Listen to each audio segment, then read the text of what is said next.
Zelazny might have a run here. He pulls up. 2 laps to go at Auto Club Speedway. What a run this has been. 5 cars out front just dancing around for the lead. Salas back to the bottom. Honeycutt stuck up top. Slide job out of Salas. Crossover out of Honeycutt.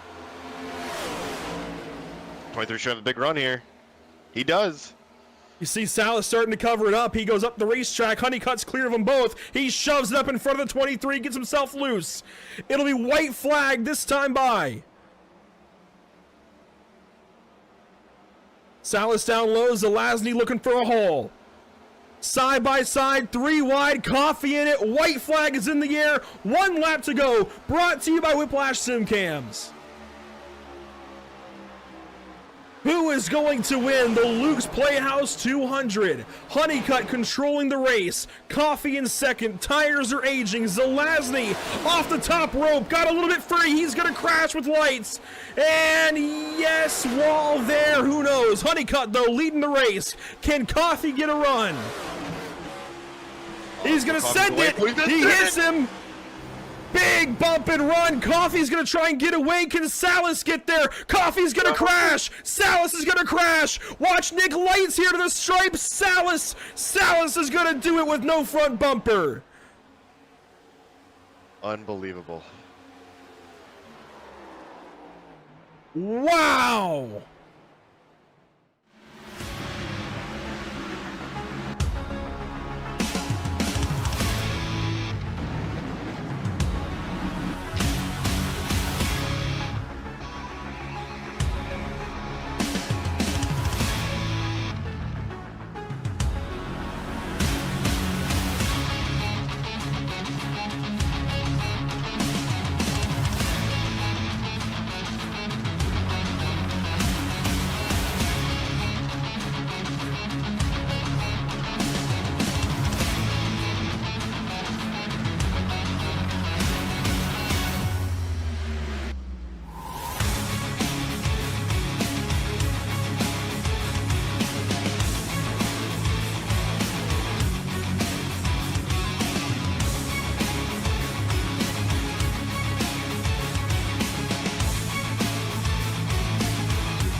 There's the white.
The Lady in Black, the track too tough to tame, Darlington Raceway.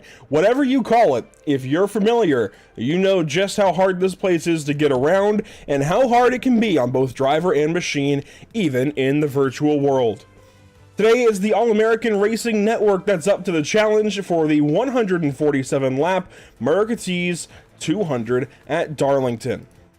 Welcome to Pit Stop TV in the virtual Darlington, South Carolina. I'm Andrew Cardinale IV. No Zach Murtis today, but we are here and ready to go for coverage of the Mercedes.com 200. I gotta get that one through my head real quick.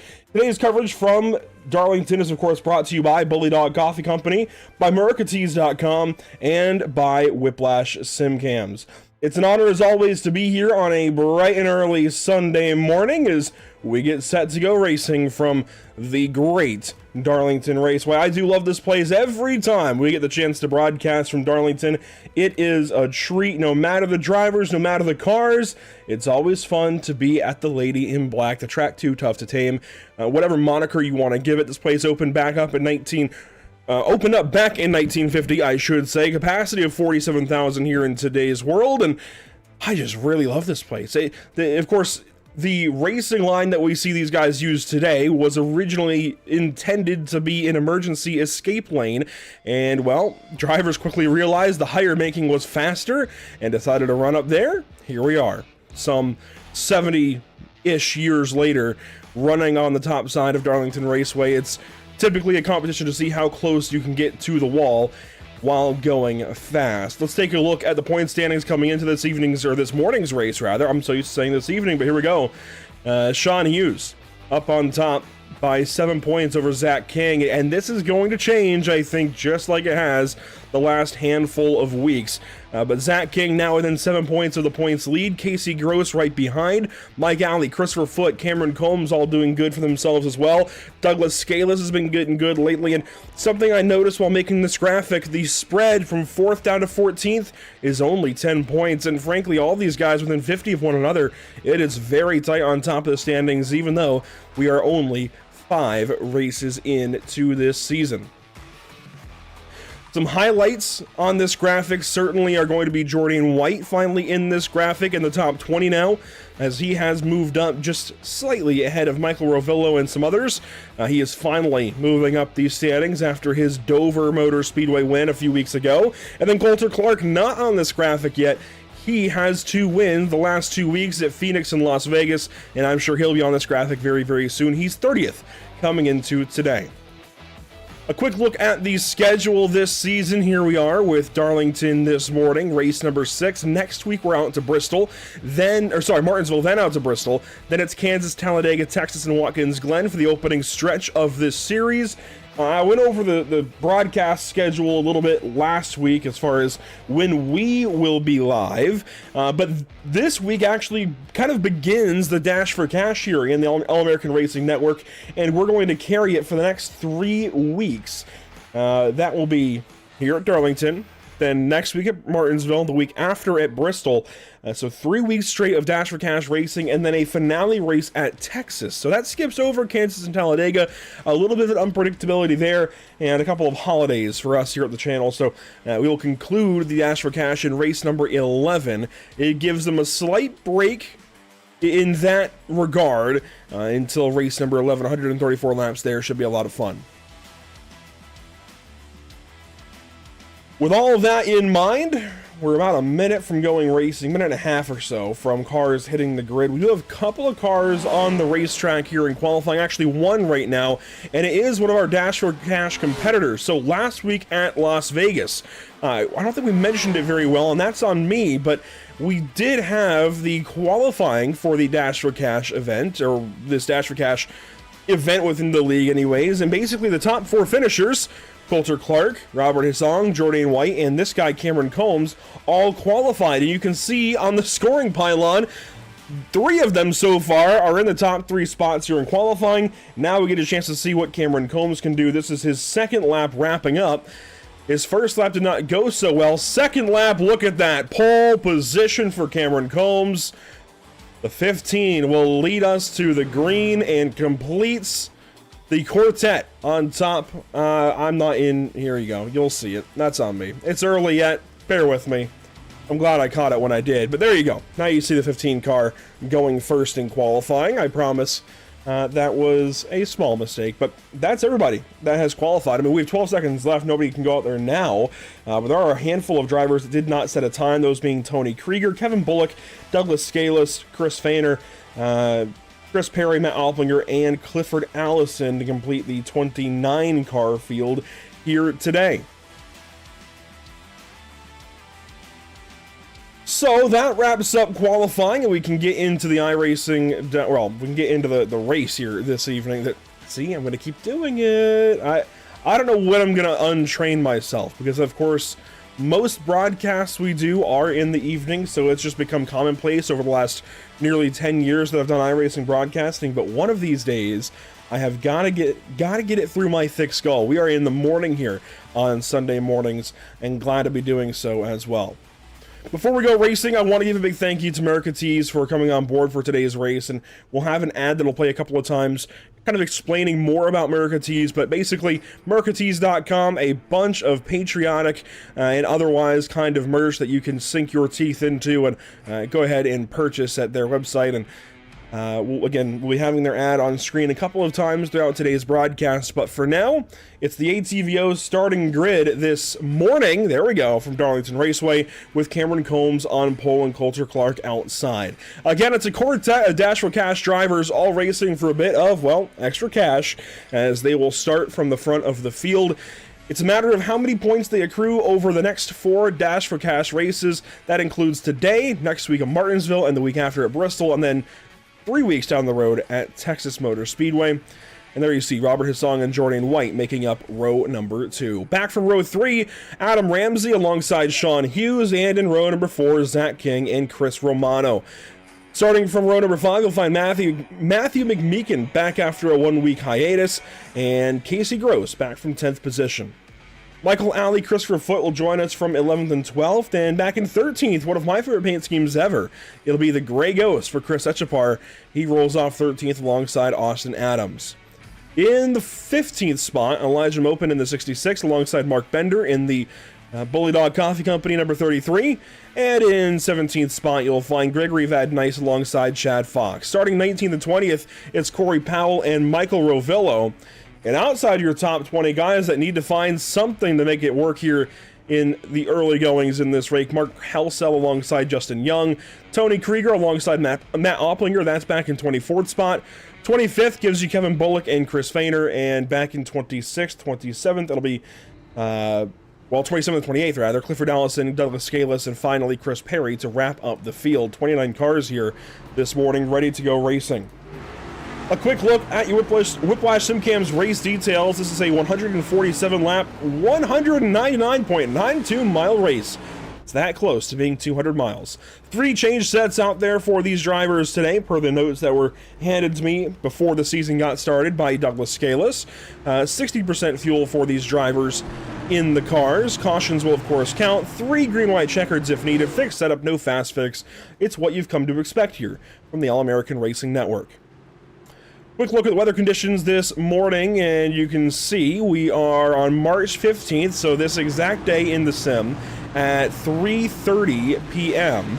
75.5 degrees in the air, 96 on track, calm skies. I'm excited.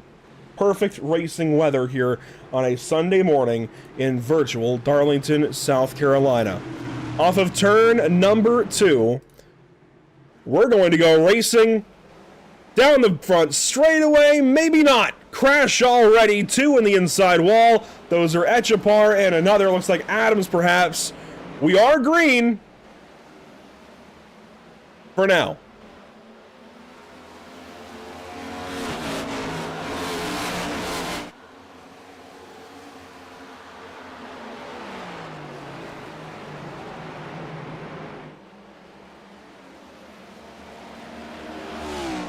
Not a great start as far as the field is concerned, but we are going to get the first lap in under green conditions. We'll let lap number 2 get complete, and then if we're still green, we'll take a look back at what happened there at the start with Echapar and more. But Cameron Combs leading the way, 1 lap complete. He's got Robert Hissong about a second back. Coulter Clark a little farther back, and Jordan White did lose a spot as Clark is coming down to the pit lane. problems for the 54. I'm actually unsure of why Coulter is pitting. Of course, he's carrying our logos this season. He's also racing for Whiplash Racing, our house team here at Pit Stop TV. And he is a Dash for Cash competitor this season. Let's go back and see what happened, though, with Echapar and more on the initial start of this race. This is back to turn 3, and Chris Echapar, the 88 car, he's going to start inside of row 7 or so. There he is, alongside Mark Bender. See Greg Van Nice behind him, just kind of getting the lay of the land here, but in just a moment, it's all going to go haywire for the number 88, so let's check this out. Watch the 27, the black, brown, and teal car just ahead and to the right of the number 88. Outside lane for the 27. Here they are into the restart zone. Everybody got loose on the gas. Echapar gets up into Adams, and they both take a spin there down to the inside wall. Now we saw the 54 pit, Coulter Clark. Let's ride on board with him for the start.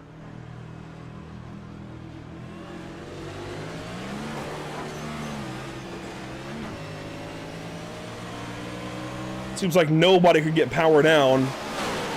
Thankfully, we didn't have to take a caution there. We can get these guys spread out a little bit, but not ideal for the start here at Darlington Raceway. Spread out now at the front. You see Combs grabbing the wall just a little bit. Robert Hissong trying to chase, and Jourdain White quickly lost that 4th spot initially to Adam Ramsey. Of course, they've made the pass on Coulter Clark to get these spots back, but 83 fell back pretty quickly there on the start of the race. Ramsey taking advantage. Behind these guys, you'll find McMeekin, who was oh so good back at Dover Motor Speedway a few weeks ago, the last time we saw him here at the channel. And I expect him to be a competitor just about every race this season. Like, not just a competitor, obviously, but a strong competitor. He was very much so one at Dover, and looks good here today. Zach King, his teammate, just behind him, and King running a special paint scheme, the FREE, that spells free, creditreport.com, baby, Ford Mustang.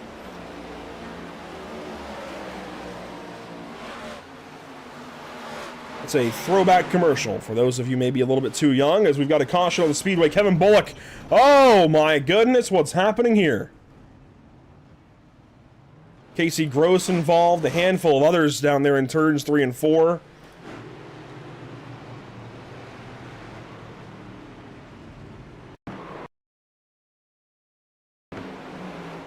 Off of turn 2, Casey Gross goes low, just tags the inside of Bullock up the racetrack, right into Douglas Scaleless, nowhere for the 16 car to go, and a couple of others pile in a little bit later. Chris Echapar, one of them.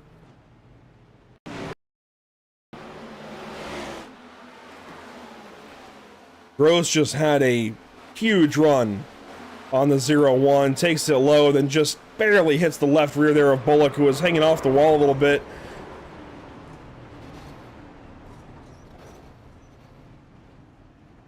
Then you see a handful of guys come piling in afterwards. I believe those are the 27 and 88 that had the problems there on the start of the race, and yes, it is. Here's the view from Austin Adams.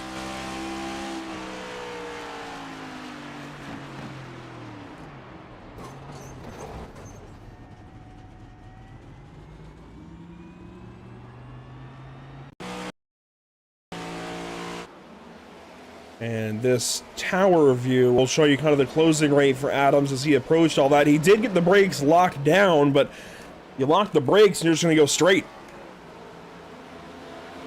And you see the left front there lock a few times. Wow, what a miss, though, for Elijah Mopin down there in the 66. Let's take a look back at that.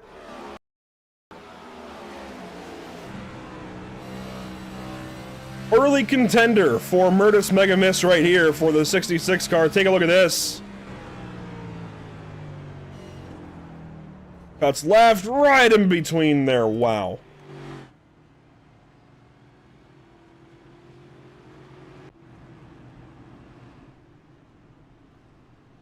Elijah's had a decent start to the season. I think wants to be a little bit higher in the standings, but I don't think it's anything worth complaining about just yet. We're only 5 races in after all, and there's plenty of time to turn this season around as he races independently here, it seems, in the All-American Racing Network Next Gen Cup Series. Cameron Combs leading the way. The top 18 cars have all stayed out under this caution. That includes Austin Adams even back in the 27 car despite the issues there on the start and again moments ago. Elijah Mopin, the first driver to have pitted at all during this race, but he was only in for about 11 seconds, and that was off the start, so it looks like he started from the pit lane. Meanwhile, Zach King, the first of the drivers to pit under this caution, he will line up 20th with Van Nice, Powell, Clark, and Moore right behind him. And word on Coulter Clark, by the way, is that he spun the tires, as we saw on the restart, and also got a penalty for passing the leader coming to the green flag. That would be why he had to go to the pit lane there immediately after the race got going. Handful of cars in the pits. Here's Echapar in the number 88. He's going to roll back out. Douglas Scalos as well. Casey Gross is still down here. Kevin Bullock, that seems also still down here. There they are.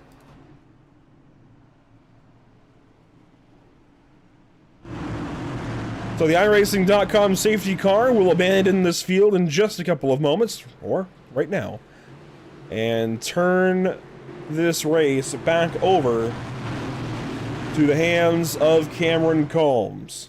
He got a whole shot on the initial start of the race. Let's see what he can do here on the first restart. Green flag is back out in the Mercatees.com 200.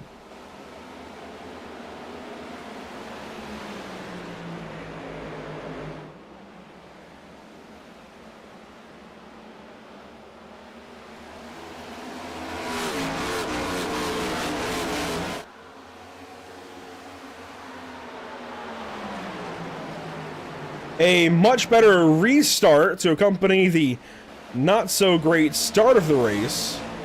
That looked a lot better for the entire field that time.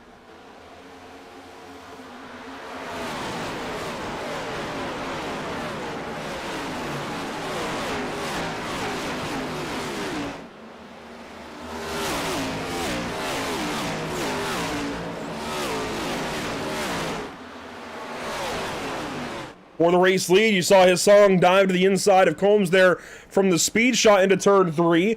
Pass made. Combs now on the back foot. He's going to lose second and third. Combs going backwards in a hurry. 3 spots lost in 1 lap, and it might be more. He's got the 75 of Sean Hughes up his tailpipe here. Throw in McMeekin, throw in Romano. Everybody trying to pass the 15 car. He's got problems.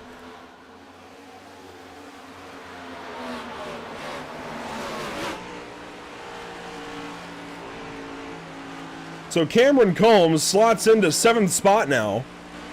That has gone very poorly for car 15, hasn't it? That was an awful way for that restart to go. As there's a battle ahead, Sean Hughes, Matthew McMeekin. Turn 1, not a conventional place to pass here at Darlington, but McMeekin gets it done a little bit chaotically.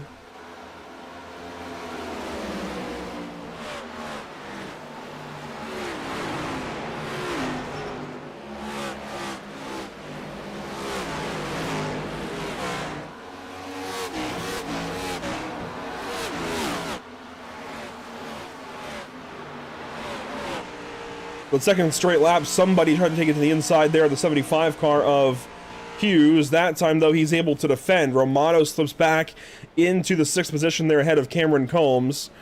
This is just about the most exciting battle that is farthest north on the scoring pylon. There's a couple of others. Michael Alley working here on Mark Bender.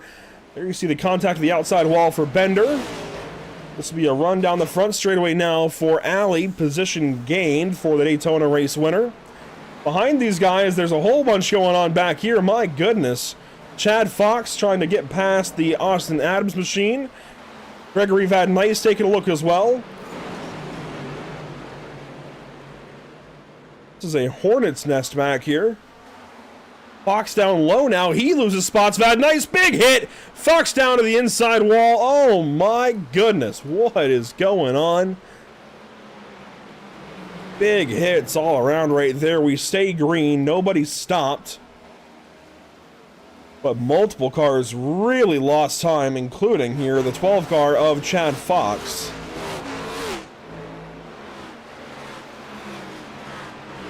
And we're picking up for the lead.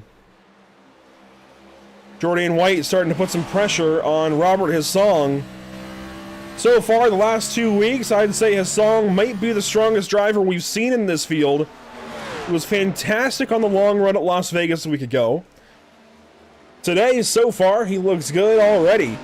In just about 20 laps of racing at Darlington. Big hit to the outside wall there for Jordan White. He gathers it up and will continue on, but that's going to hurt the 83 and split these two back apart. You've got to be careful. Don't want to touch that wall. I think if you're in the center of 3 and 4, you can brush it. You need to tap a little bit, get the car rotated, but otherwise, you really do not want to touch it at all here at Darlington.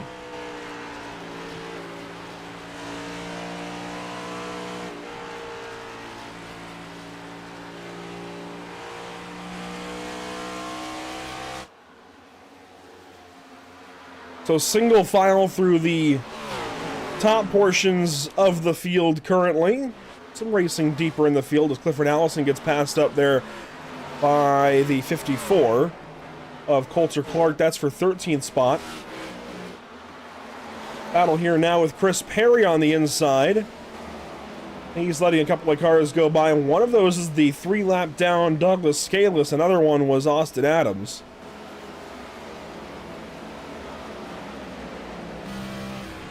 And now it'll be Tony Krieger taking a look up at the 34 car.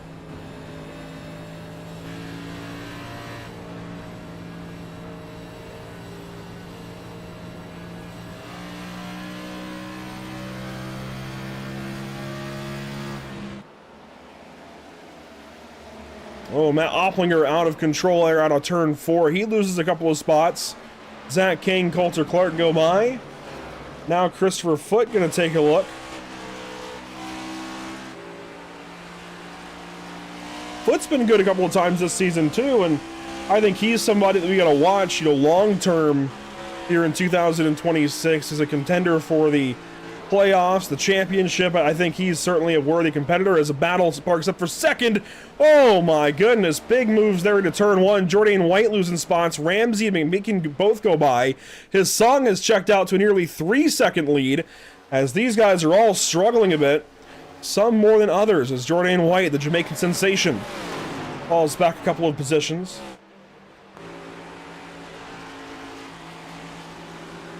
There goes Sean Hughes. And here goes Cameron Combs.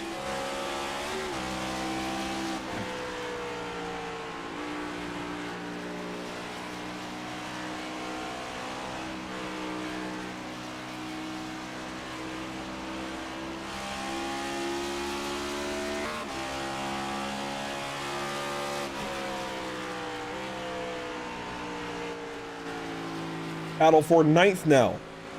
We're hot swapping a lot today. Zach King, Coulter Clark.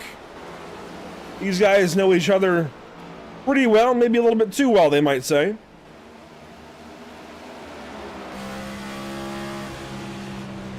Run here to turn number 1, and Clark backs it down. These guys have plenty of experience racing across the iRacing.com sim, mostly, I'd say, in the BRB Sundance Pro Series.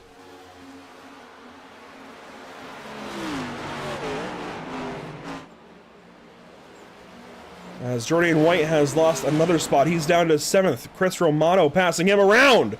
Oh my goodness, Clifford Allison around in turn 4. No caution, there it is. Oh my gosh. Let's hope nobody hits him here out of turn 4. He has got quite a bit of damage to that Trackhouse Racing look-alike. He has gone a lap down now. He might be better off just towing at this point. He'll avoid the tow, finds a gap, gets it turned around. Oh my goodness, that's a lot of damage. And this, I think, might be where we see our leaders come get tires for the first time today. Let's see what happened here to the number 7 car.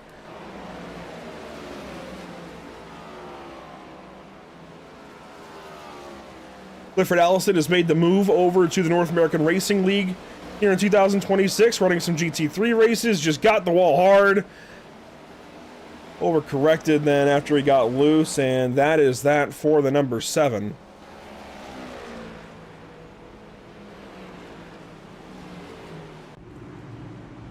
And so we should see some pit stops here, I would imagine, from our leaders. Maybe not. The leaders stay out. They know they've got limited sets of tires, and that's going to force their hand here early, it seems. Some drivers do come in. Chris Romano, Jordan White, Michael Alley, Coulter Clark. Looks like Mark Bender is in.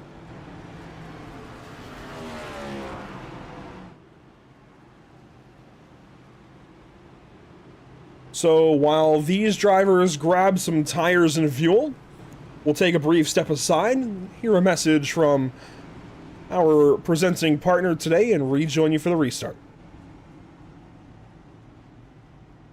We the people had enough. Show your patriotism with gear from MiracaTees.com. United we stand, divided we fall. It's time to stop arguing over stupid stuff and come together as a nation. Let's stand united and make a difference. MiracaTees.com has the cutest designs to show off your American pride. Check them out today.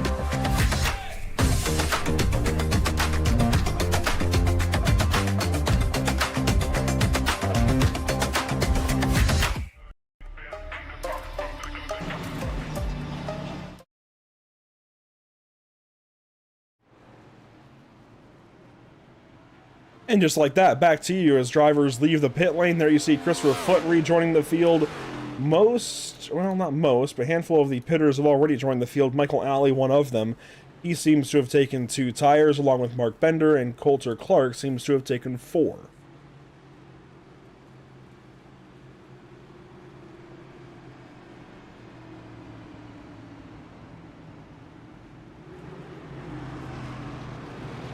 It appears we're going to double up this time, go back racing. Again, a bunch of old tires out front. I would say even, let's see, your top 13 all going to have old tires on this restart. And their hands have kind of been forced. The tire allotment, not very deep here today. Typically for Darlington, you would see extra sets. This is the lowest count of sets that I've seen so far this season in the All-American Racing Network. 3 change sets to accompany the one they started on. That's 4 total sets of tires. Split this race into quarters. And let's see, 147 actually divided by 4. And their target lap is going to be about 37 if they can hit that or better. So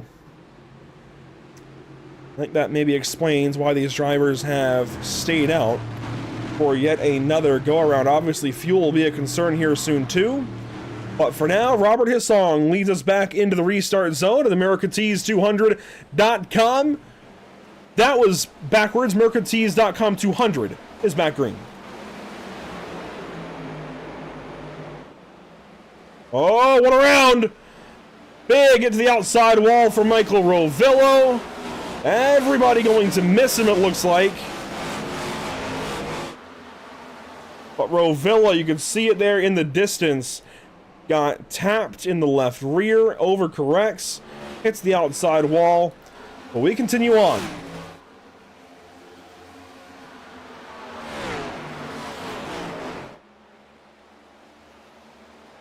So if you're wondering about why 4 drivers' number graphics on the ticker are white with green numbers, again, those are the drivers that have qualified for this season's Dash for Cash.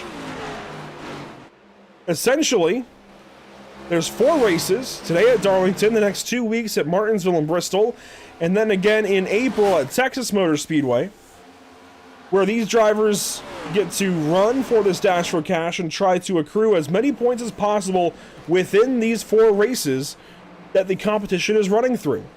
The driver who scores the most total points in those 4 races gets an extra award, I believe to the tune of, well, it's some sum of money. I'm going to try to confirm. I wanted to say $100. It's $100. I just checked back the messages with Doug Scalise. $100 to whichever of these 4 drivers has the most points after these 4 races. Well, particularly from these 4 races.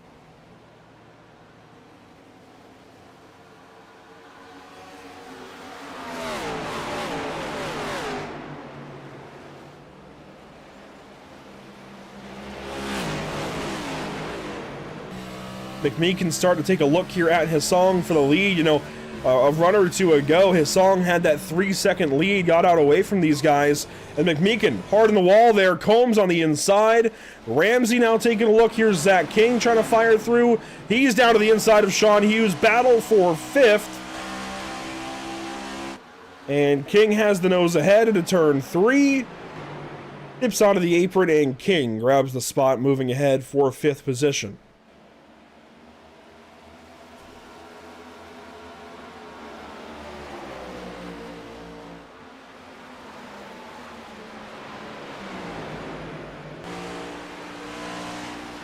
You see just how close here these guys get to the outside wall, riding on board with Zach King. Nice look at the MX Wraps logo there on the C-pillar of King's car. Of course, MX Wraps, a proud partner here of Pit Stop TV, and we're always glad to collaborate with them.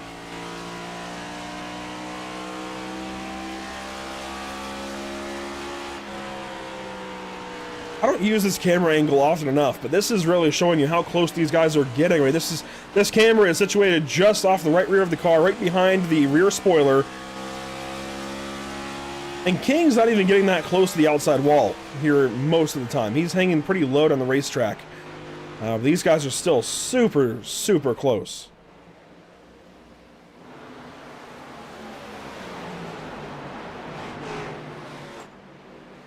Hellcell, Alley, and Adams battling here for 9th, 10th, and 11th. This will also bring in Justin Young and Chad Fox. Battle here, though, into the corner. Michael Alley takes the spot away and says goodbye and good riddance to the 45 car.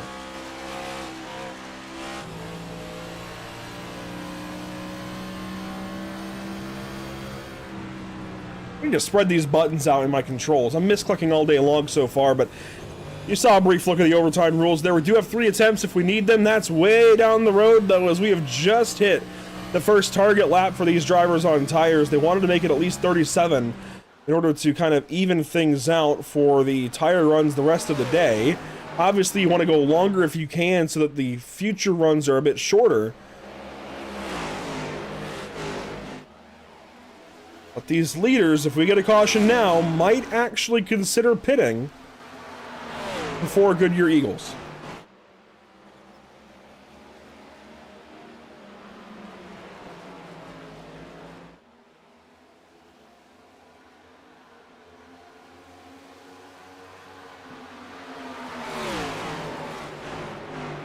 Battle for the race lead. This could be the first change of hands at the top, and what about 50, well, not 50 laps, probably about 35 laps since Cameron Combs lost the lead. In fact, we can check that stat. Yeah, 27 laps led for Robert Hissong. So I was a little bit off, but still, nearly 30 laps for the 29 car out front. Here comes Cameron Combs to change that. Run to the inside for car 15, and it'll be a pass as well. Combs takes point once again at Darlington Raceway. A swap here on lap number 40. The tires perhaps starting to wear out for the 29 car who's led so many so far this morning. And Combs will drive away now with this race lead.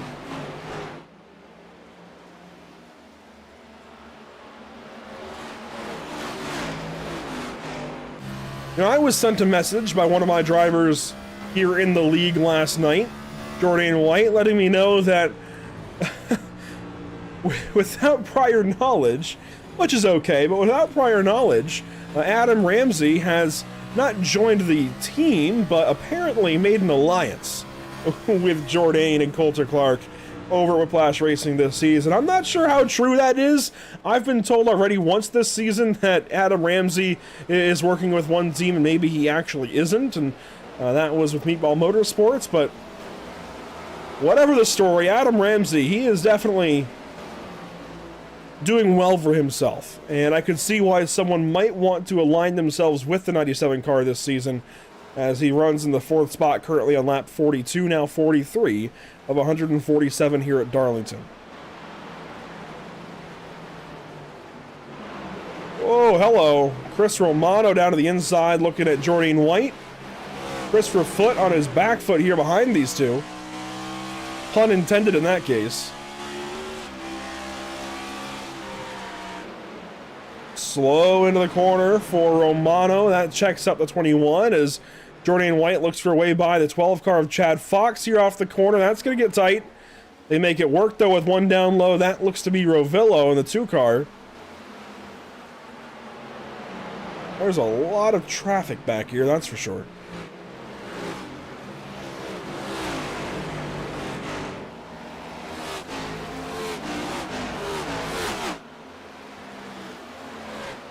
Battle for 4th. And pass made. Zach King grabs that one over the 97 of Ramsey. Ramsey might not be done, but for now, slots back in behind the 51 car. Here's the run into turn 1.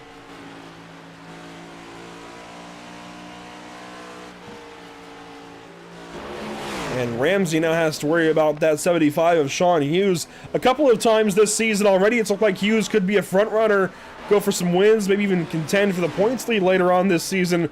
But it's been a lot of bad luck to get the season started for the 75 car.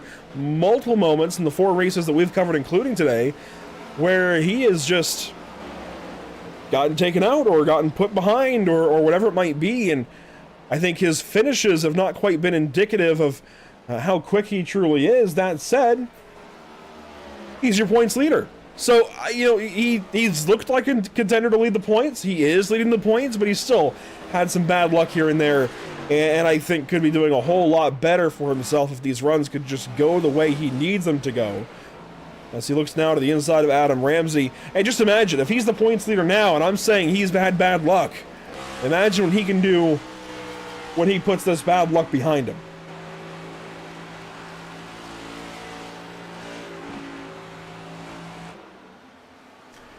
100 laps to go, this time by as Cameron Combs is going to pit. 47 complete this time, and he's heading to the pits under green. One other car was down low. I'm not sure who that was. Perhaps Adam Ramsey. Oh, my goodness.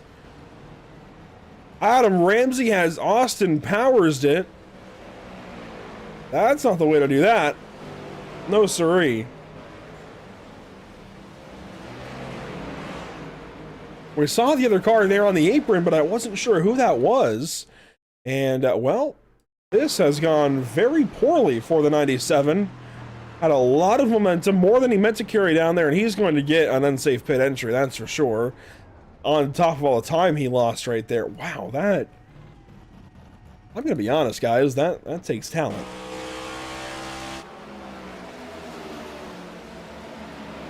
I'm not sure how he managed all that.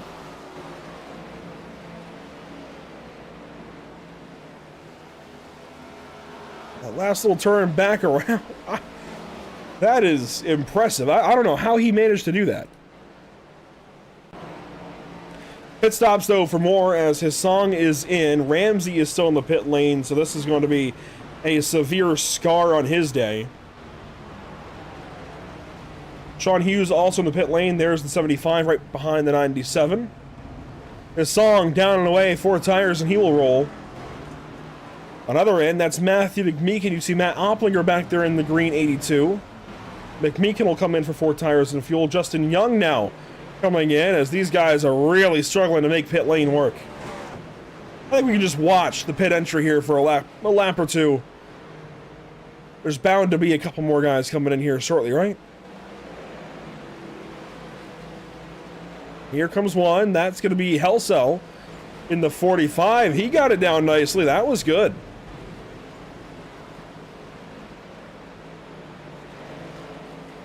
We talk about it at places like Atlanta, Kansas, even Kentucky, Texas, Dover, being difficult to pit at under green. I think Darlington is easily the hardest.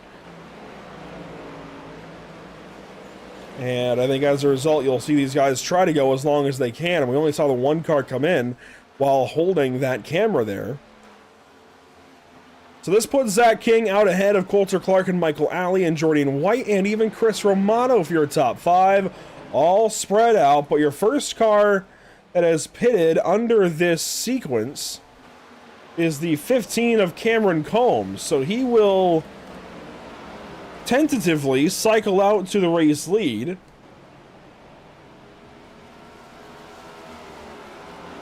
Which makes a whole lot of sense. That should track for everybody, as he is now 3.5 seconds ahead of Robert Hissong.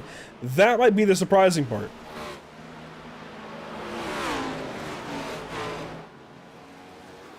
Gets checked up there, though, trying to pass the 24 car. He will pass the 24 of Van Nice, but did lose about a second in the process. That's going to be a huge hit to Cameron Combs over this next run.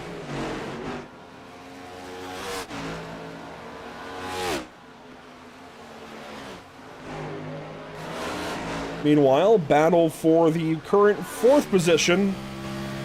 Jordan White with some pressure from behind in the form of Chris Romano. Remember, White won back at Dover Motor Speedway in race number 3 on the season. Now his new teammate Coulter Clark has won the next 2 at Phoenix and Las Vegas. It might be an end, though, to the streak of 3 straight wins for the team of Whiplash Racing. It might be somebody else's time to shine as Romano falls back, but Jordan White now has Sean Hughes on the inside. Hughes, I will say, is 1 lap down in 14th, trying to chase down Greg Van Nice and Matthew McMeekin. Hughes has pitted under this run. Now, of course, it's not Jordan's responsibility to get Hughes up there, so Hughes has got to get this pass made on his own. It's also not currently for position. This is, though, Chris Romano to the inside of Jordan White. That'll be a pass for the current 4th position. White fighting back. He's not done. A lot of traffic, though, that checks them both up. And White going to lose that fight for now, as these guys snake through some other traffic. Justin Young in the wall briefly. He's got the win earlier this season from Atlanta, or Echo Park.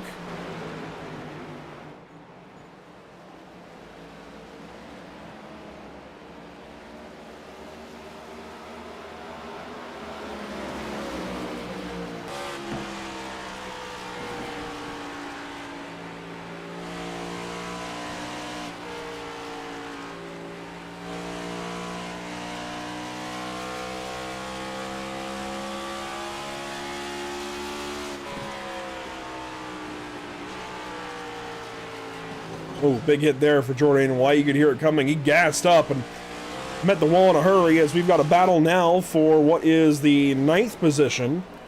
Now, the 92, Corey Powell, he's on a 47-lap run. So he's due for the pit lane really at any point in time. Meanwhile, the 15 that went by, Cameron Combs, he's, of course, got those newer tires, about 9 laps old, so he's sailing through whatever bit of the field he can. He has opened up a 2.6-second lead over Robert Hissong. It was over 3.5 seconds, though, when they initially left the pit lane.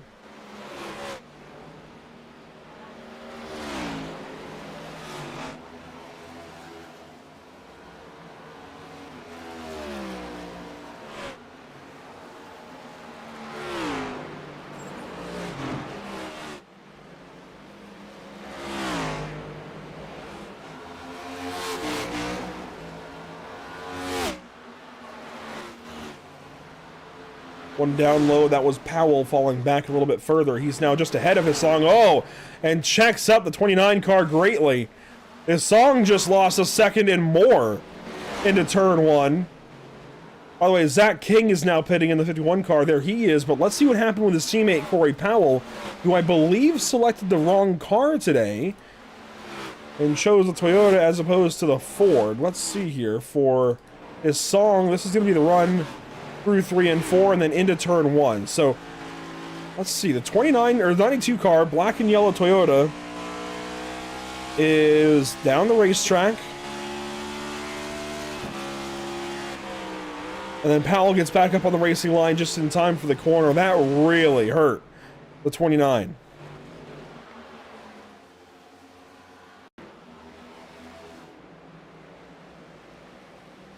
See the closing rate here from high above.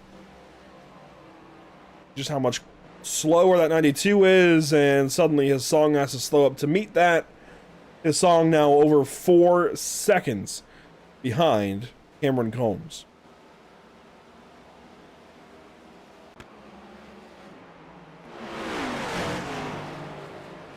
This time by will hit 62 laps complete. Currently it is Coulter Clark out front.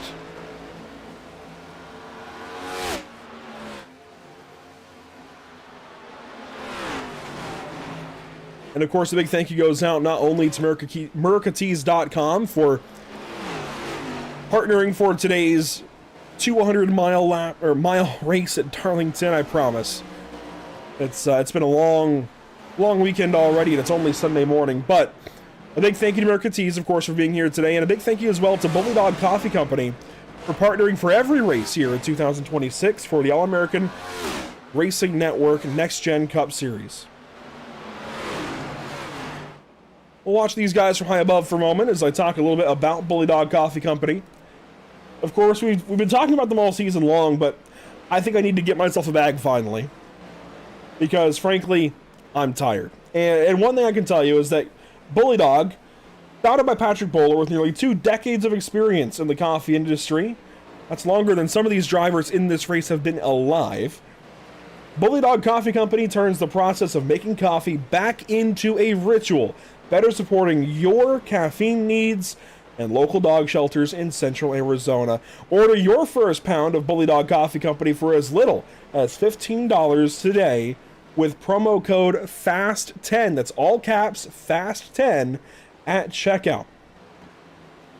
And let me get you the actual link there to Bully Dog. Okay, it is just straight up bullydogcoffeecompany.com. Again, that's bullydogcoffeecompany.com. For those of you watching over on YouTube, boom, there it is in the YouTube chat.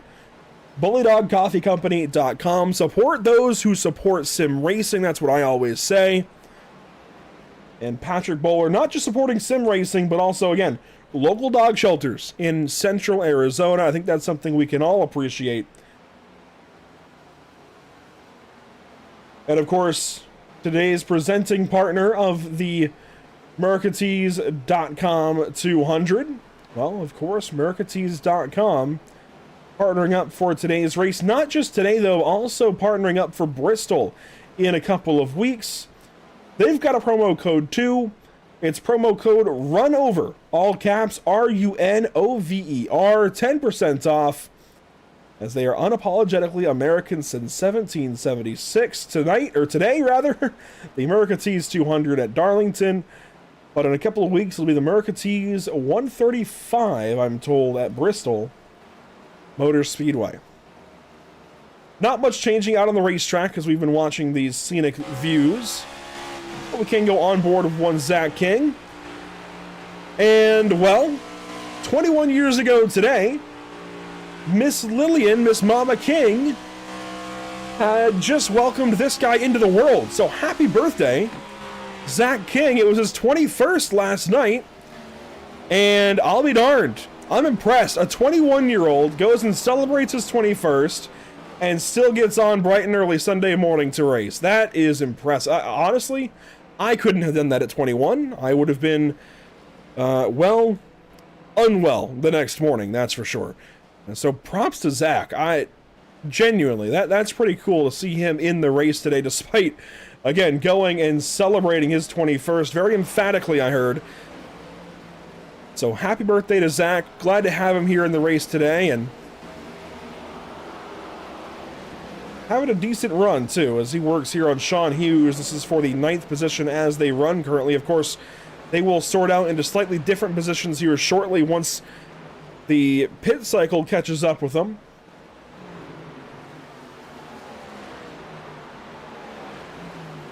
This is a good little battle, though. 3 cars in a line. Hughes now dips to the inside of McMeekin. That's a battle for position. This is for 8th position.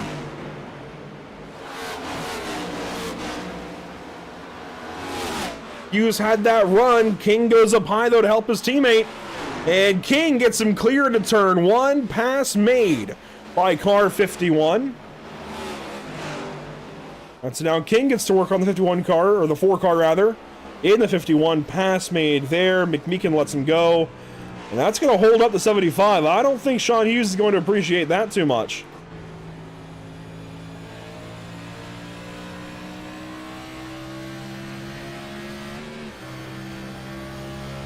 And we are fast approaching halfway in this race. You see all the traffic ahead for Sean Hughes. These guys have gone green now for several laps. Only 2 cautions for cause so far today. 6 lead changes in the 71 that have been completed. 76 laps to go. There you see the downshift for Sean Hughes to 4th gear.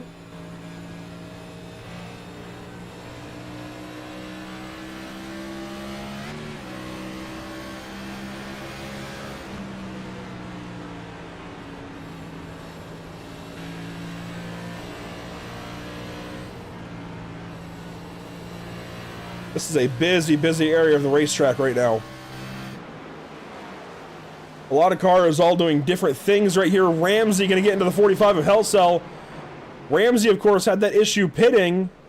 And Adam is now down in the 13th spot, 2 laps down. He's right ahead of this battle, though, with McMeekin and Hughes to turn number 1. This is going to be tricky. 1 down low. That's the 34 of Perry. And oh my goodness, these guys... oh, they might have met their match. Jordan White in the pit lane, beginning a string of pit stops as Coulter Clark comes in. Big problems there for Hell Cell in the 45. He's in the wall. No caution currently. And that car might be destroyed. He might have to tow. No caution yet. There's Coulter Clark going to take tires and fuel. Jordan White just pitted. He will leave the pit lane, get back on the racetrack at about the 10th position, as Coulter Clark awaits completion of service. He's down and away.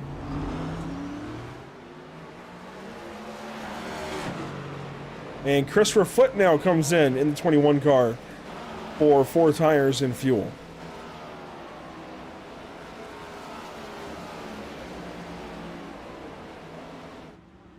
And another. This will be Chris Romano. This will just about complete this round of pit stops. Some 27 laps after we initially saw Cameron Combs at the pit lane. Tony Krieger yet to pit. He'll have to here in a lap or 2. These guys only going about 47 to 50 laps, not going much farther. So I think everybody still has at least 1 more stop to make, if not 2 even.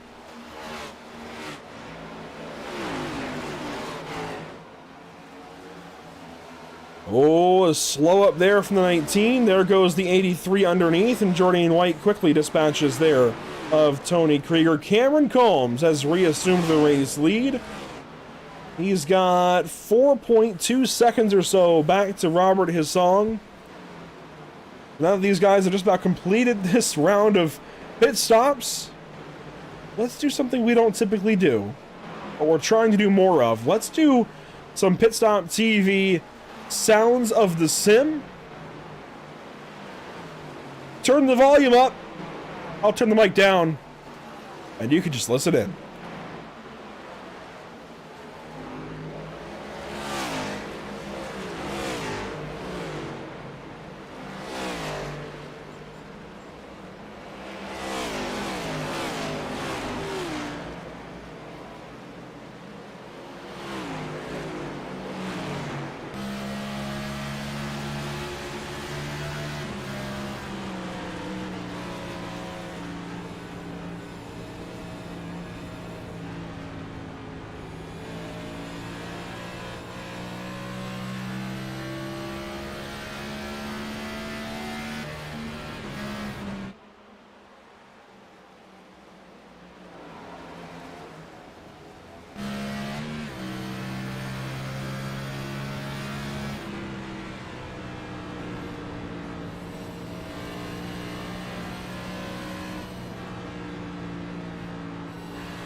And we will break that segment for a caution on the speedway.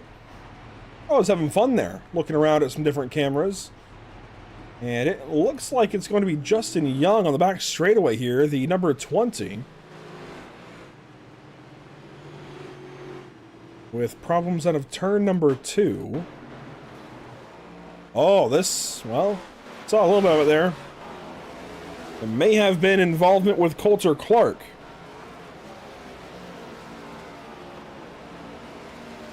Which, of course, is suboptimal. Here's the run-up for Clark. Just had a massive closing rate and got right into the left rear of Young in the 20. Young then down on the inside lane, more like the apron. Tries to get the car back on the racetrack, hits some bumps, and around she goes.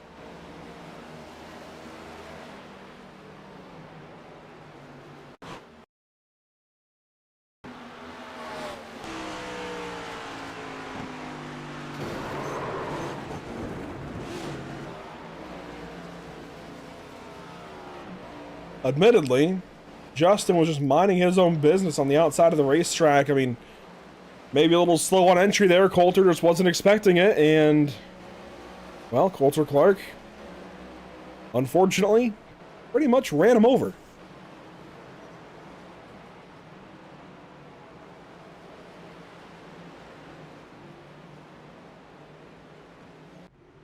So this presents another pit opportunity. These guys have turned enough laps now they can bolt another set on, it seems, or at least get some fuel. Some of the guys who just pitted might go fuel only, might even stay out. But this is a crucial stop. This is just about 60 to go.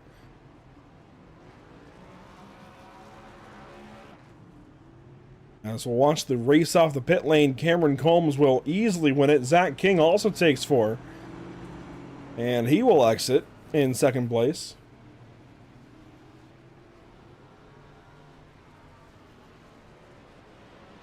Long time in the pit lane for everybody else. Most of these guys taking some damage repairs, maybe, as I'll take a little while to get back on the racetrack here. Well, let's dial up a driver for the first time this evening. And let's go straight to the birthday boy.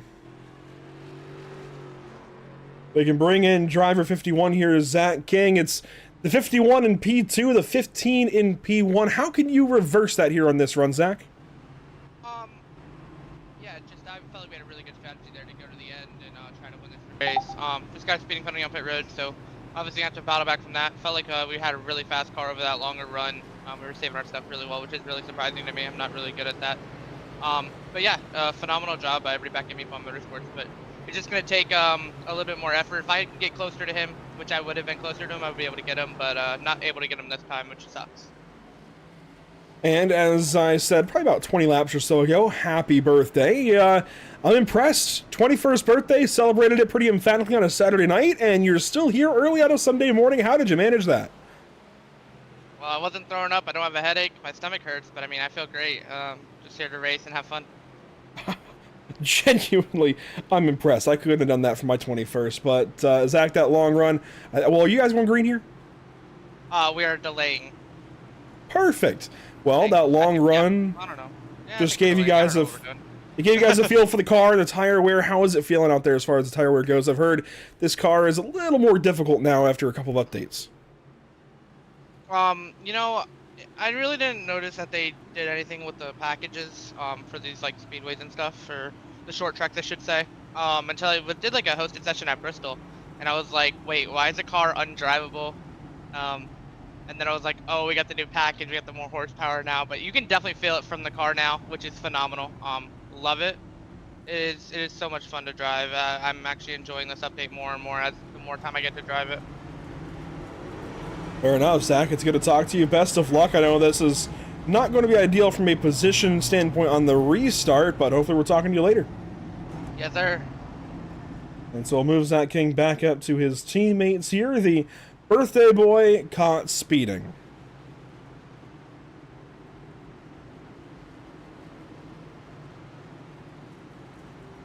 Cameron Combs will lead us to the green, and here you might see why these guys have delayed the start. to help all these drivers taking wave arounds and such get caught back up. It's going to be a long line on the inside, as all those wave arounds will have to stack up down low. About the handful of lead lap cars that we do have are stacked up at the front. Cameron Combs going to lead us back around to the green flag here momentarily. Sean Hughes over his right shoulder. And here we go. The Mercatees.com 200 isn't done just yet.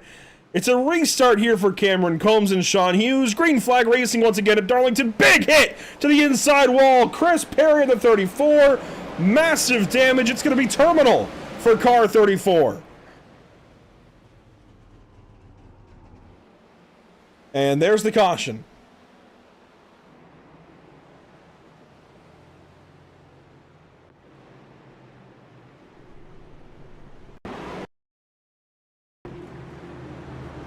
Watch here for Chris Perry. He's restarting in the 5th spot. Just like we saw in the initial start.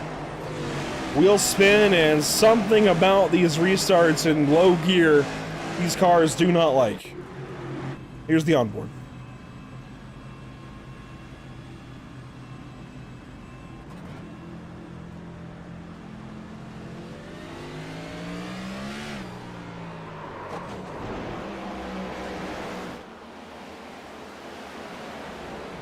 A big hit there for Chris Perry, and that will be terminal. That engine has expired, and that will put us back under caution here. One looks to be pitting. That's going to be a Song on the 29 car.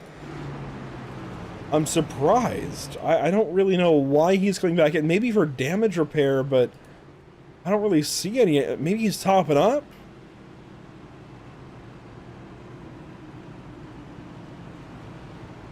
He's not entirely alone. Tony Krieger and Zach King are also back in.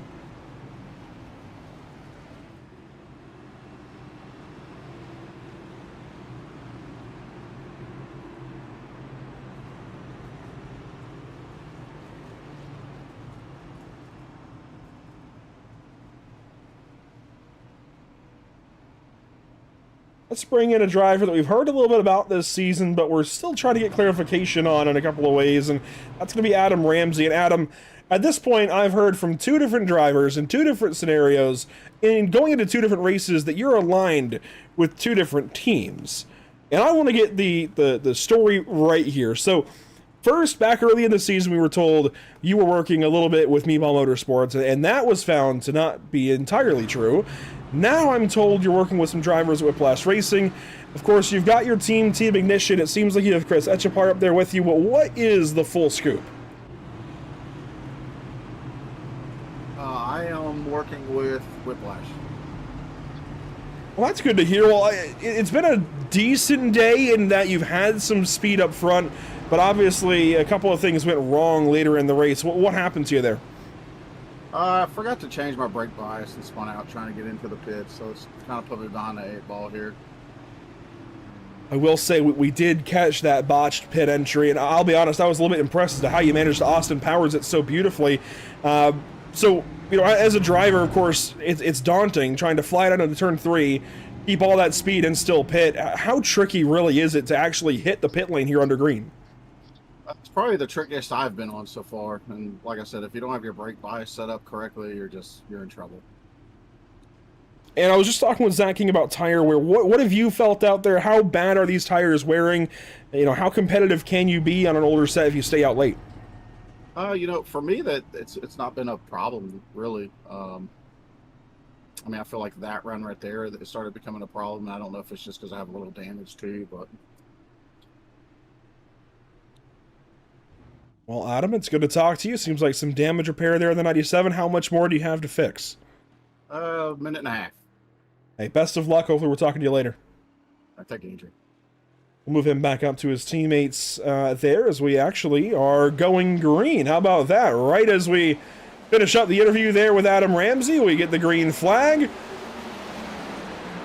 We're back racing in the Mercatees.com 200.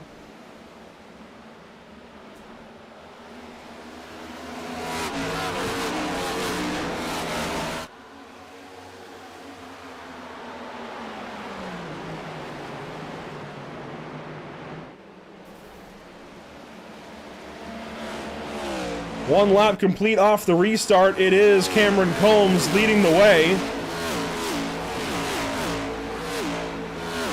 One on the pit lane, that is Matt Opplinger.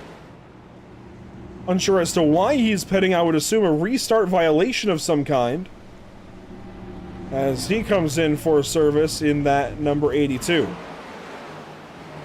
Here's your leader, though, Cameron Combs. He's led a bunch here today and is easily a front runner so far for the North American Racing League Driver of the Day vote. 37 laps led now, and he just hit the fastest lap of the race, 94 deep. If we look at the laps led across the field so far today, it's 37 for Combs, 1 each for Hughes and McMeekin, 14 for Clark, 10 for King, 3 for Romano, 28 for his song. I feel like there's got to be a few more out there, but that actually seems like it's going to be it. That doesn't feel like 95 laps. But what do I know?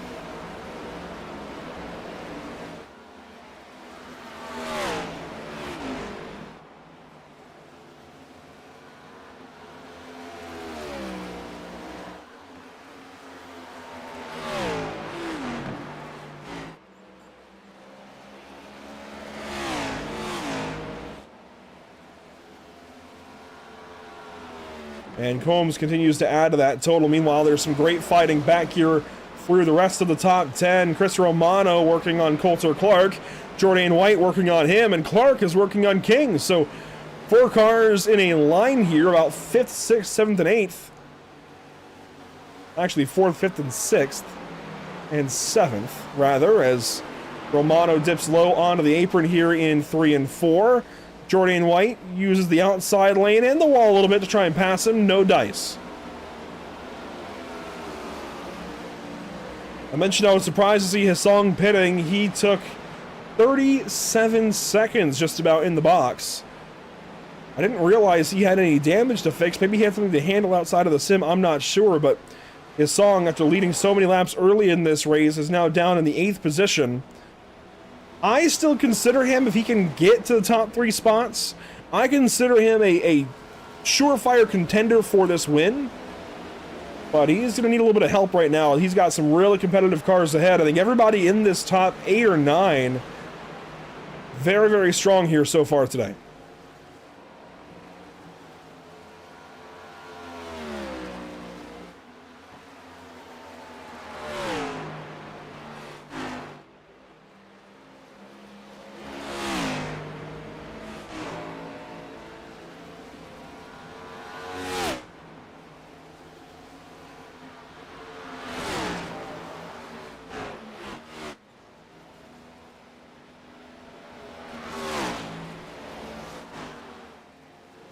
Adam Ramsey, Matt Opplinger, they swap spots. Opplinger falling down to 12th position. Ramsey goes by for 11th. We were just talking to Adam Ramsey. He's 1 spot away, but 1 lap away from a top 10 now, as the leader, Cameron Combs, actually approaches there in the background. So Ramsey, of course, was fixing damage when we spoke to him, and then the field went back green. Neither one of us got the memo that they were restarting that quickly.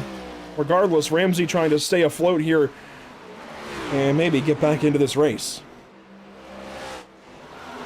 Oh, look at this. Romano on the inside of Clark. His song has joined the fight. Jordan White is in it. They all dive down through 3 and 4.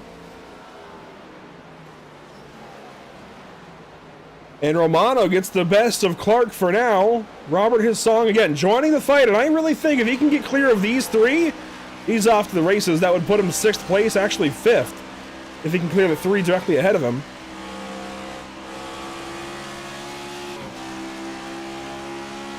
And now that we have a handful of races in here at the channel with this series,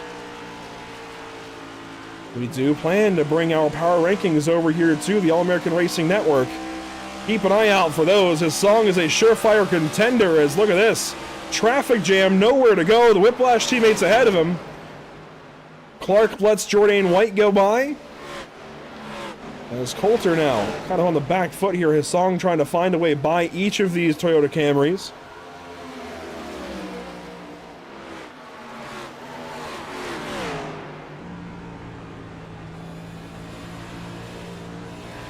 By the way, the pit window has opened up, so all of these drivers, if we get into the caution, they can pit, be good to the end, or if this goes green, we might see some green flag pit stops one more time here today. Little shot there to the outside wall for Coulter Clark.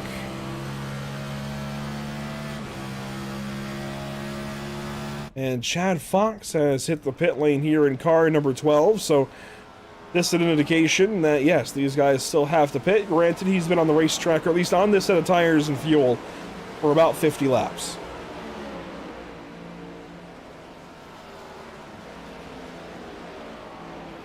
This is still an exciting fight. This is for the 7th spot. Robert Hissong trying to pass Coulter Clark in the Pit Stop TV Toyota Camry. Clark gets the wall. This is an opportunity for the 29. He takes it and drives right on by Coulter Clark into turn number 3 like he was standing still. Pass made, position gained for Robert Hissong in car 29. He now sets sail on that Chris Romano machine ahead.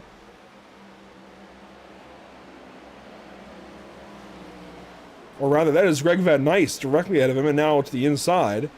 Van Nice not for position. Contact, though, for Hissong to the outside wall. And now Clark is going to pit. This is early. Maybe a strategy call by him. Get off sequence. Get some tires in the car. He is flying into the pit lane, though. That was a little close there on speed.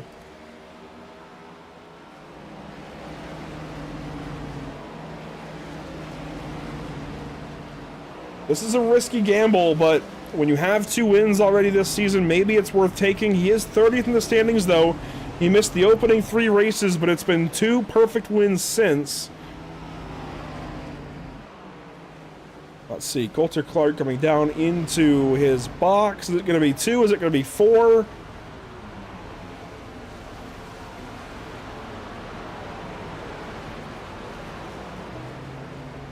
This pit stop may set the tone for the field. 2 tires, a little bit of gas, down and away for car 54. That just might set the tone for everybody else here the rest of this race.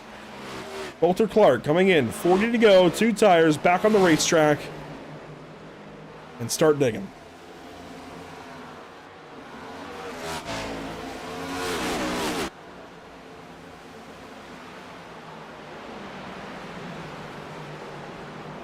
I want to welcome you in if you're joining us for the first time today, or even for the first time this season for the All-American Racing Network on Pit Stop TV. Glad to have you watching. It has been a pretty solid race so far. Honestly, pretty clean. I think these drivers were a little bit concerned we might have an extra set of cautions or 2, or 3, or 4, 5, or 6. But so far, just the 4 cautions for a total of 13 laps. 10 lead changes in the 109 that have been completed. 38 remain.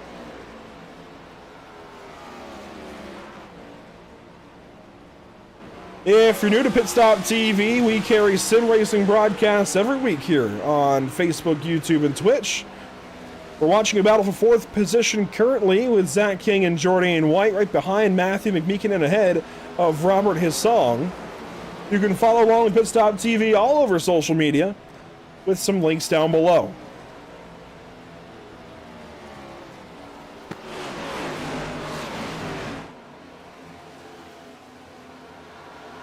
And if you're new to the channel, something we do every race is the North American Racing League Driver of the Day vote. I'll be nominating 4 drivers from this race who I feel have made an impact, made a difference, have affected this race in some kind of positive way. So keep an eye out for that here in the next about 20 laps or so. And make sure to vote over on YouTube. Gotta be on YouTube to take part.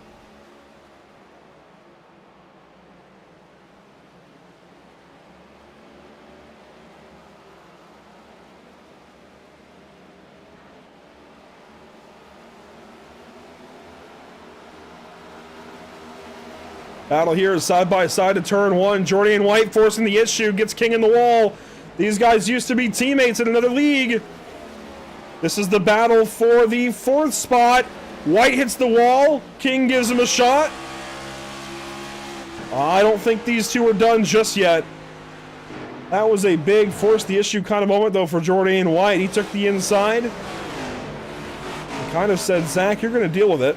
As one is sideways and around, the 33, Mark Bender on the front stretch.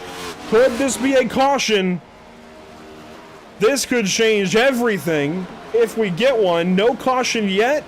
He's going to roll away. It looks like we're going to continue green.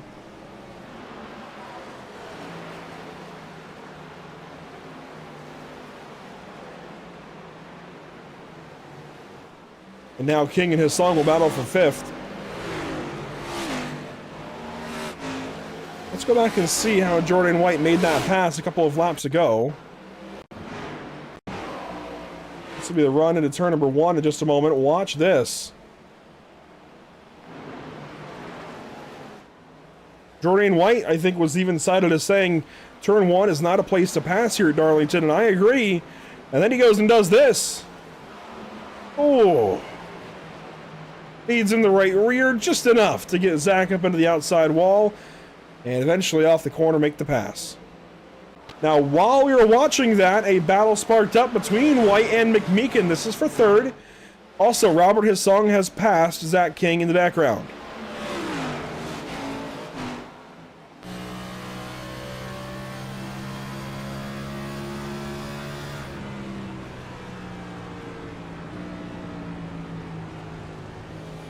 And again, just in case you are joining us late, that's okay. Glad you're here on a Sunday morning, or afternoon, or evening, wherever you're watching from. Or even if you're watching this in post. But if you're wondering why we've got mostly blue and white number boxes with a few white and green, the white and green drivers are your Dash for Cash drivers. It is a mini competition within the competition this season, where over 4 races, 4 drivers will have a chance to accrue points and try to beat the other 3. So it took the top 4 from Las Vegas a week ago. Those were Cameron Combs, Jordan White, Robert Hissong, and Coulter Clark. Not in that order. They all qualified for the Dash for Cash this season. And whoever has the most points in the races here today at Darlington, next week at Martinsville, the week after at Bristol, and then in a few weeks' time at Texas, whoever has the most points in those 4 races of those 4 drivers will pick up an extra $100.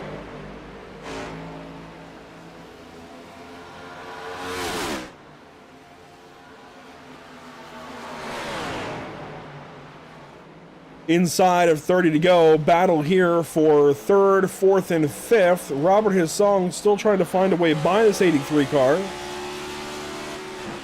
Might end up choosing to just follow the 83 if Jordan can get a spot. Oh, he's going to hit McMeekin. Up the racetrack goes the 4.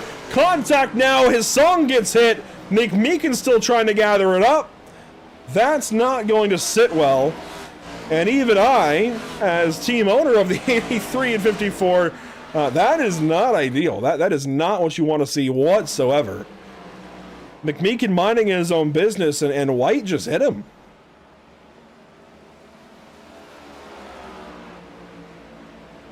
Just had a massive run into the corner. Closing rate closed up big time, and that's going to affect not just the 4, but also the 29 car. McMeekin had a big hit.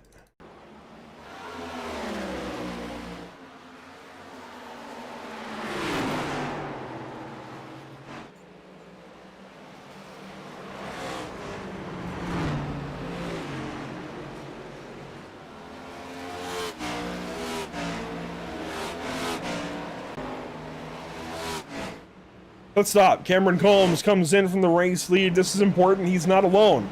McMeekin also in. He's a little further down the pit lane. Of course, he came in a lap prior after that contact with White and Hissong. So McMeekin comes in for service. We'll see if he opts to take more damage repair or if he decides to hit the racetrack right away. Here comes Cameron Combs.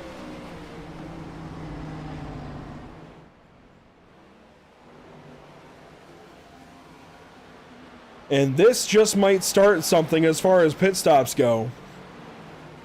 Typically when the leader comes in like this, everybody takes notice and starts to think about why they haven't yet pitted.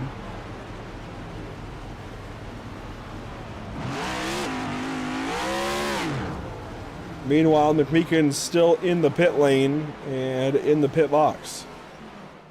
So he is going nowhere fast.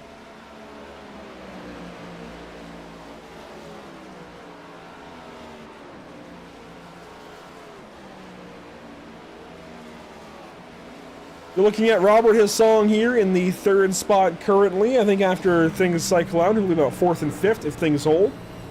Or 4th or 5th, rather.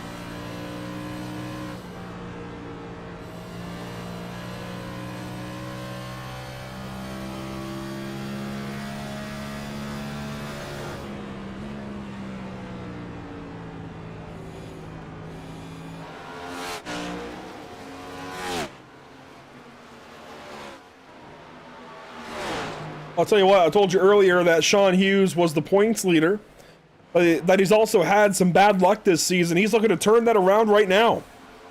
Leading the way inside of 25 laps to go. He does have a pit stop to make still sometime in the next 8 laps or so.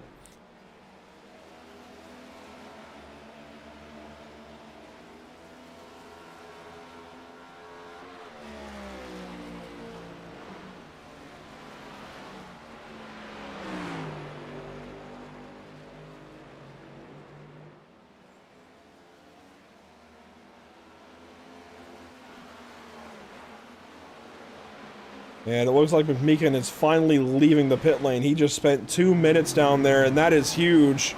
I was kind of watching timing and scoring, waiting for him to leave, and, well, here he goes. That is unfortunate for a driver who, in the last couple of races that we've seen him in, has been fantastic.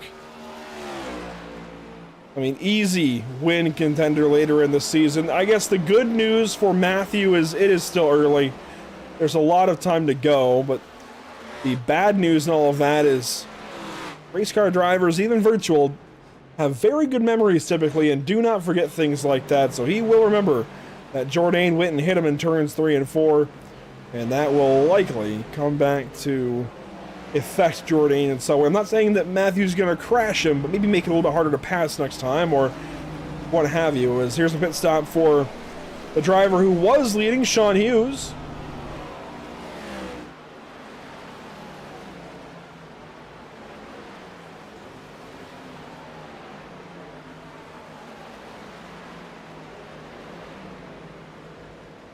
Sean Hughes not alone. Robert Hissong going to come in for service, and it should be 4 tires and fuel for each of these drivers. I would certainly think so, as we're within 20 to go. I'm going to have that poll ready, as it'll be 2 tires actually for these 2 guys. No, 4 tires for Hissong, 2 for Hughes. I think that's a great call from Sean Hughes. I'm not so sure about it for Hissong.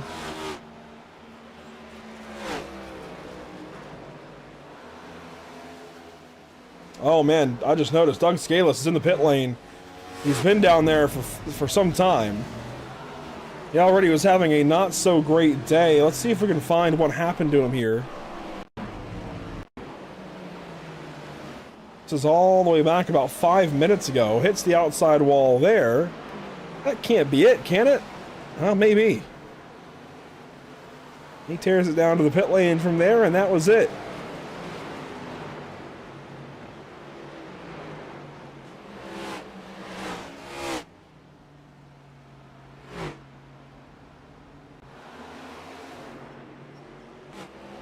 How about this? It slipped through the cracks, but Cameron Combs took 4 tires. Sean Hughes has jumped ahead of him. That is interesting.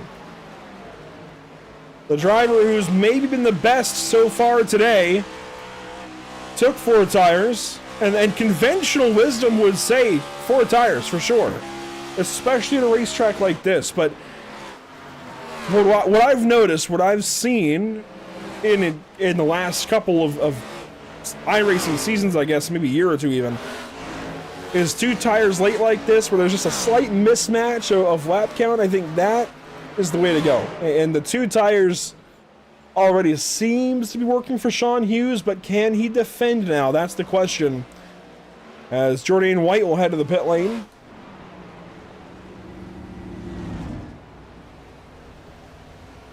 Let's see, what's it going to be for the Jamaican?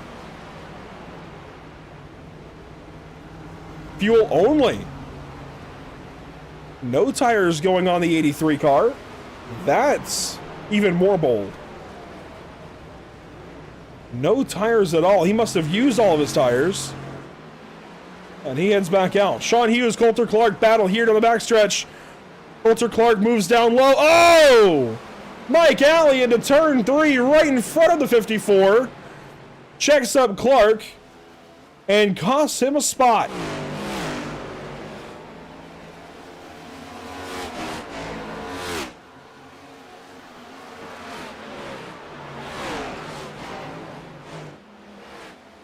Zach King, Sean Hughes, the only two on the lead lap. One of those two has pitted.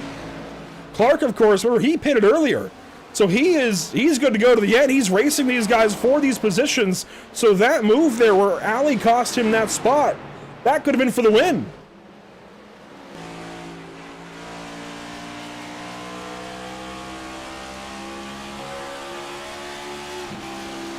Riding on board now with Cameron Combs, who is clearly knocking on the door of a victory at some point very, very soon.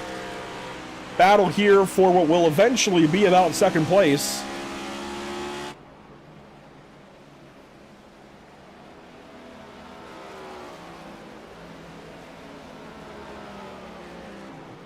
And pit stop for Zach King.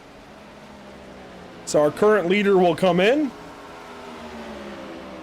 The question now becomes, how much fuel does he take? How many tires does he take? Does he take tires? So we'll keep an eye on the 51 for when he hits the pit lane. Or rather, hits the box. He's in the pit lane, obviously. But for now, battle of the inside. Cameron Combs makes the move on Coulter Clark. 11 to go this time by for these drivers.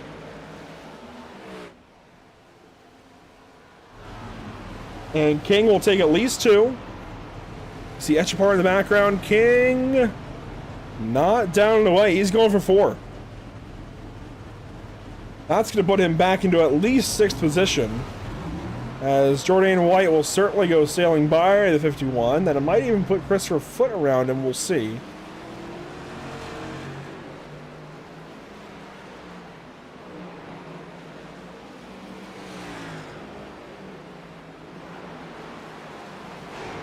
And so, this next time around, it'll be 10 laps to go at Darlington Raceway in the Mercatees.com 200. With that, it's time for Driver of the Day. It's a little past time. We'll go ahead and do it now anyways. 5 positions gained over this race for Sean Hughes. He's put himself in position through pit stops rather, to win this race. He has not always been the fastest. And certainly we could still have a caution and that could change things up. But frankly, he has played the pit strategy right. He has kept the car out front and kept it as clean as possible. This looks good for car 75 right now.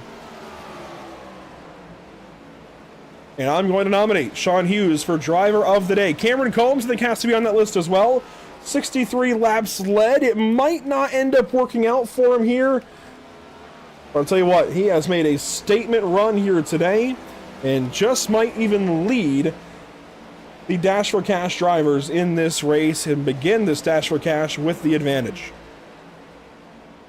A little bit further back, he's 2 laps down, but you know what? We're picking up these 14 spots in this race. I'm going to give a nod to Tony Krieger. Started back in 23rd. Yeah, he's a couple laps behind the leaders, but he's kept the car as clean as possible. And he's in position for a top 10, not just that, but ahead of guys like Adam Ramsey, Matt Opplinger, and more. So Tony Krieger up for Driver of the Day with those 14 spots gained. And honestly, I'm thinking I'm going to go...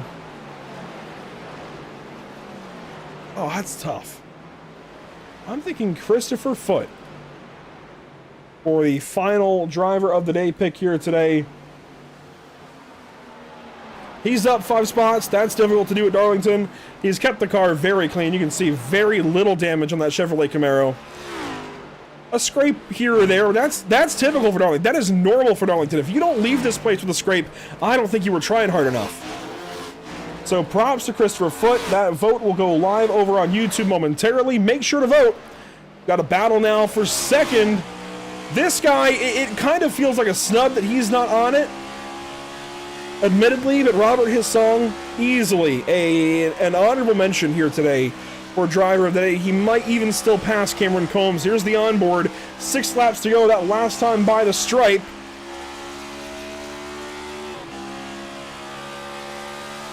You hear him up through the gears. Up to 5th, down to 4th, maybe even 3rd down here. Combs in the wall.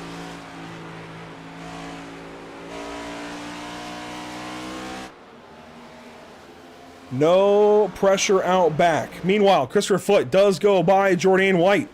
Zach King has as well. The 83 old tires. He's fallen back in a hurry.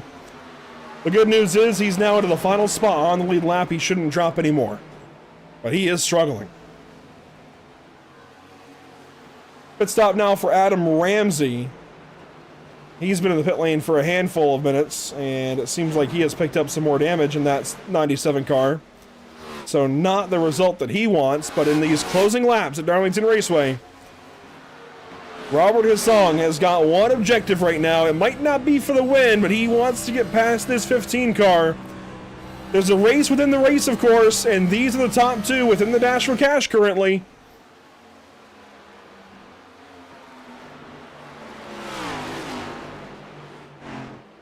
It's looking like Sean Hughes for the win here in about 3 more laps, but for now, we're watching this fight between Combs and Hissong. That time off the corner. Combs a little free.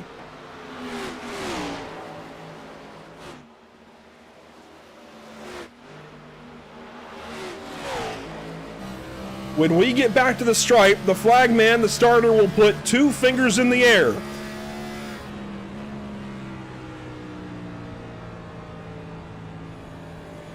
Two laps to go for the All-American Racing Network at Darlington Raceway. The AmericaTees.com 200 about to close up shop. But we've got to sort out a couple more spots, and this one is important. He's trying to nail their lines these final couple of laps. Combs has been a little free these last handful. I think he's feeling the pressure.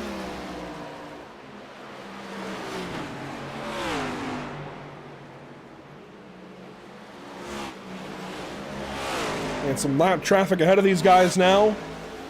By the way, Jordan White has lost a lap. He's one of these lapped cars as these guys take the white flag, brought to you by Whiplash Sim Cams. This is the battle for second. They're going to check up Combs. Jordan White in the wall. Meanwhile, down the backstretch, Sean Hughes is about to power away to his first win of 2026.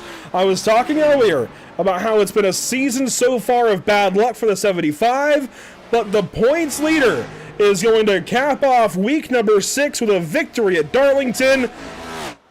The AmericaTees.com 200 belongs to Sean Hughes.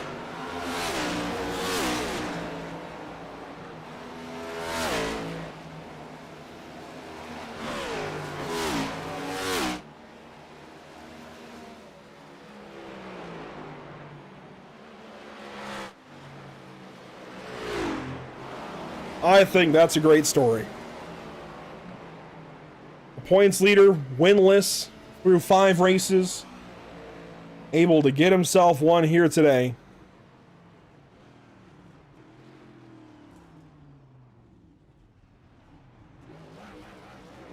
And he's going to burn it down on the front stretch at Darlington Raceway. Oh, so deserved.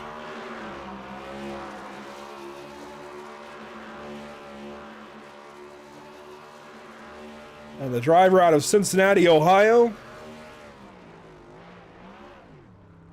putting some O's down on the racetrack. Just needs an H, an I, and another O. Sean Hughes gets it done. We'll be talking to the whole top 3 here momentarily. Cameron Combs, by the way, hung on for that spot over Robert Hissong to lead the Dash for Cash after 1 race complete. Let's go back and take a look at your unofficial race results here in just a moment or two. Man, this is going to be a tale of heartbreak for so many. Certainly attrition all the way through, though, as getting it done, of course, is Sean Hughes in car 75. 19 laps led, mostly there at the end, I believe, but put on 2. Got back on the racetrack, held on to that track position when it mattered most. Cameron Combs, Robert Hassan, Coulter Clark complete your top 4, and it's a string of 3 Dash for Cash drivers there as well. Zach King will finish 5th, just about 12 hours removed from his 21st birthday. Congratulations to him.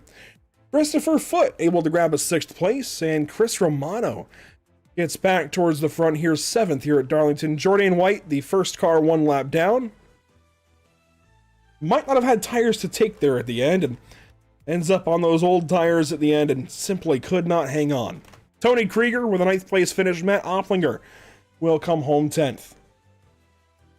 Back in 11th, it'll be Austin Adams after issues there on the initial start. Honestly, the position not so bad. Obviously, the lap not great, being 3 laps down, but I think you'll take the 11th place effort here today. Chad Fox 12th, Corey Powell 13th, Adam Ramsey and Greg Van Nice complete your top 15. Matthew McMeekin, I know he's going to be sour after this, and he should be. Had a great run going, easily top 5. Ends up 16th, 10 laps down. Casey Gross 17th, Elijah Mopin there at 18th. Doug Scalise and Clifford Allison the 3rd complete your top 20. Back in 21st, Chris Etchepar, just a rough day for him at the office. Michael Alley in 22nd. Mark Bender, Justin Young, all these guys out early. Chris Perry back in 25th. We saw the big hit he took. Mark Helsel out early, 26th. Michael Rovillo out early, and then, man, Bullock barely even got into the race today, and Chris Vander did not start today's event.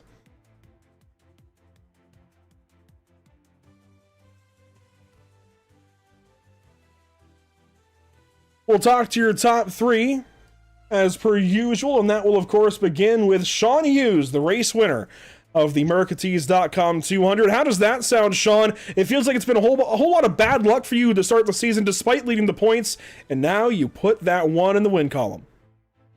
Yeah, it sure has. I'm so glad to win this track. This has always been my favorite race, and it's awesome to win this one. Of course, the track 2, tough to tame. Tamed maybe, though, by the 75 car. And we come back here later in the season. Does that feel good in the back of your mind, knowing you've already got a win here? You can come back and back it up later this year? Totally. This track is always amazing to me. I'm always finishing good here. And of course, just looking at the schedule, I mean, it does, of course, mostly follow the NASCAR calendar. I think there's a couple of deviations out there, but, you know, we've got some rough and tumble tracks coming up. Martinsville and Bristol the next couple of weeks. Some bigger speedways at Kansas and Talladega. Then Texas is always a slugfest with the new configuration there. Watkins Glen, North Wilkesboro, Charlotte, a lot of really tough racetracks. How do you as a driver approach these, especially now that you've just extended your points lead? Yeah, I'm happy for what's coming forward. Yeah, you just gotta race the track more than trying to race other people. You try and race other people, just get into the wall and, you know, hurt yourself. Well, we might need to make a Sean Hughes t-shirt to go on Mercatees.com. Congratulations, Sean. Good to talk to you. Thank you.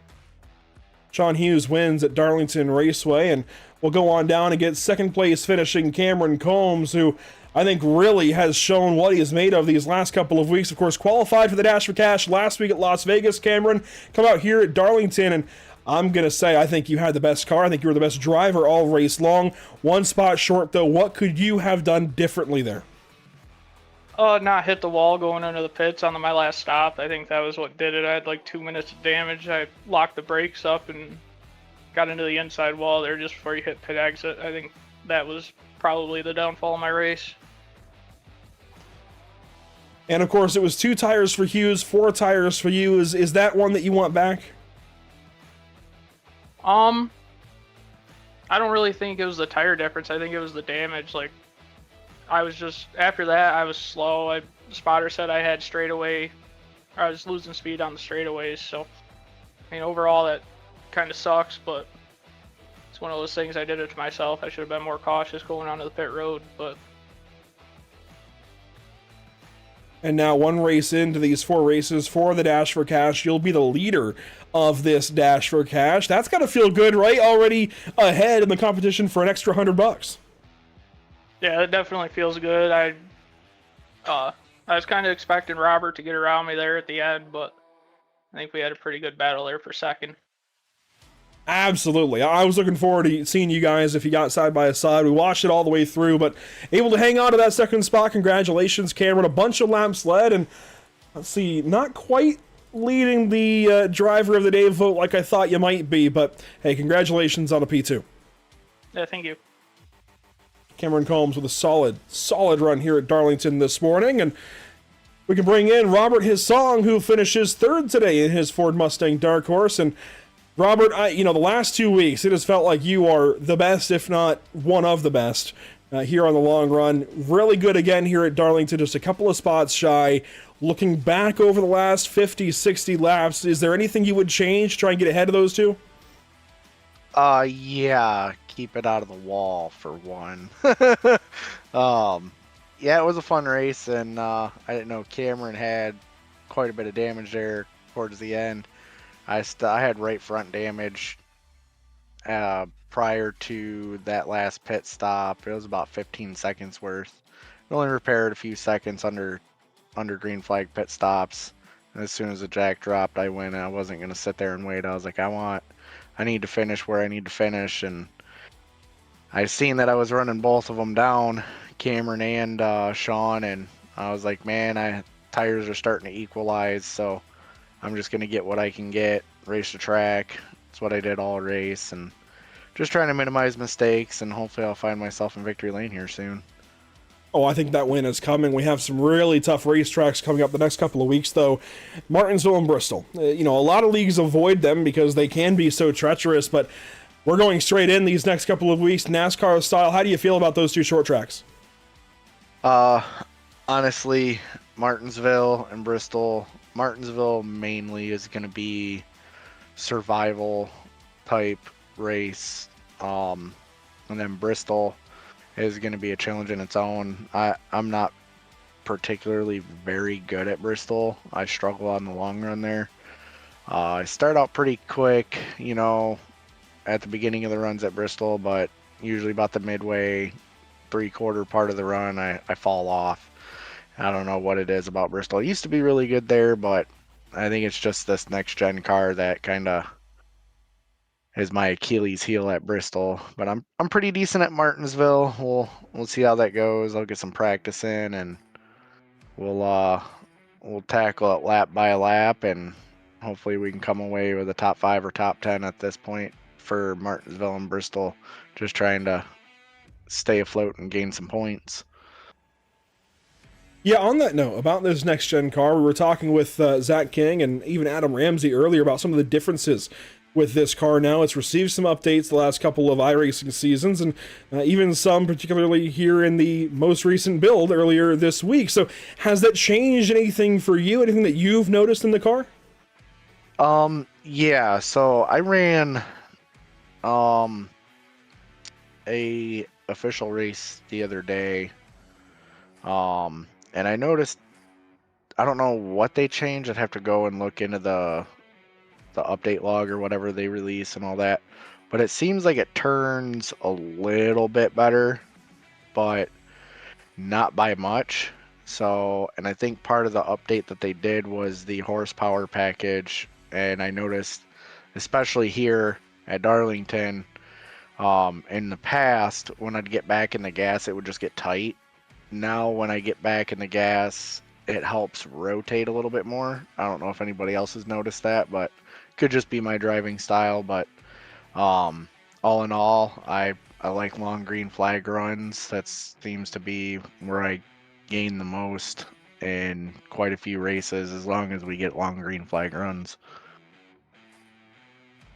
I think that sounds pretty consistent with what everybody else is saying. So, Robert, congratulations. Another front run for you. Top 3 here tonight or today at Darlington. And hopefully we're talking to you again soon. Yeah, did I qualify for Dash for Cash? You did. Ah, sweet. Yeah, second place. I was just talking with Cameron Combs about it. He's, of course, now leading the Dash for Cash. this race, the next two, and then Texas. I mean, you already talked about the short tracks. How do you feel for Texas? Texas, how do I put this politely for the owner of Texas Motor Speedway? Let's fill it with water and have a Bassmaster Classic fishing tournament out of it. They ruined turns 1 and 2 when they reconfigured that track. Well, that's a pretty honest, I think that can be respected, right? A pretty honest take, your opinion, but hey, Robert Hissong, best of luck. I know you're at least fast. Even if you don't like Texas, I think you'll be in the mix there in a couple of weeks, so best of luck. Hopefully we're talking to you then. Oh yeah. I'll see what I can do there. Just got to get through the next 2 races first. There you go. Robert Hissong, 3rd place tonight at Darlington. I keep saying tonight, I did it again there, but this morning actually, as it's not even noon yet. These guys get this race in pretty quick. I know, I mentioned earlier some drivers were concerned at kind of how this race might end up going, but frankly, I don't see it. These guys were fantastic here today. Yeah, it was tough, but that's Darlington. Well, that's just how this place is and how these races go here. And if you look at the CC's Business race stats, only the 4 cautions that we talked about, and race is over. The time clock is still ticking down there in the session, but man, a fantastic race here at Darlington Raceway. Glad to have been here for this one. And looking forward in the schedule, again, Martinsville and Bristol right up next for these next 2 weeks here in the series. We'll have coverage of each of those races. We'll take a break here on the channel and turn over to alternate coverage for Kansas and Talladega, and then we'll be back for Texas. And even looking forward beyond Texas, we will, let's see, we will not be live for Watkins Glen. No, we will. There's a weekend there, actually, an off week, so we'll be live for Watkins Glen, the road course, on May the 3rd. North Wilkesboro is Mother's Day, so unfortunately we won't be live on that day. Frankly, I'd be in the doghouse and then some if I did. Then Charlotte Motor Speedway on May the 17th. That should be a bunch of fun. And then we are away from the series, actually, from May 17th all the way to June 28th, about a month and a half away, and we'll pick back up at Sonoma Raceway. So we'll miss Nashville, Michigan, and Pocono, come back at the road course at Sonoma. We will then be back at Chicagoland, Dover, and Indianapolis, so a string of races there. We'll skip Iowa here, we'll be back for Richmond, back for Loudon, or New Hampshire, and then we'll skip Michigan and be back for Daytona. Then we're covering most of the chase.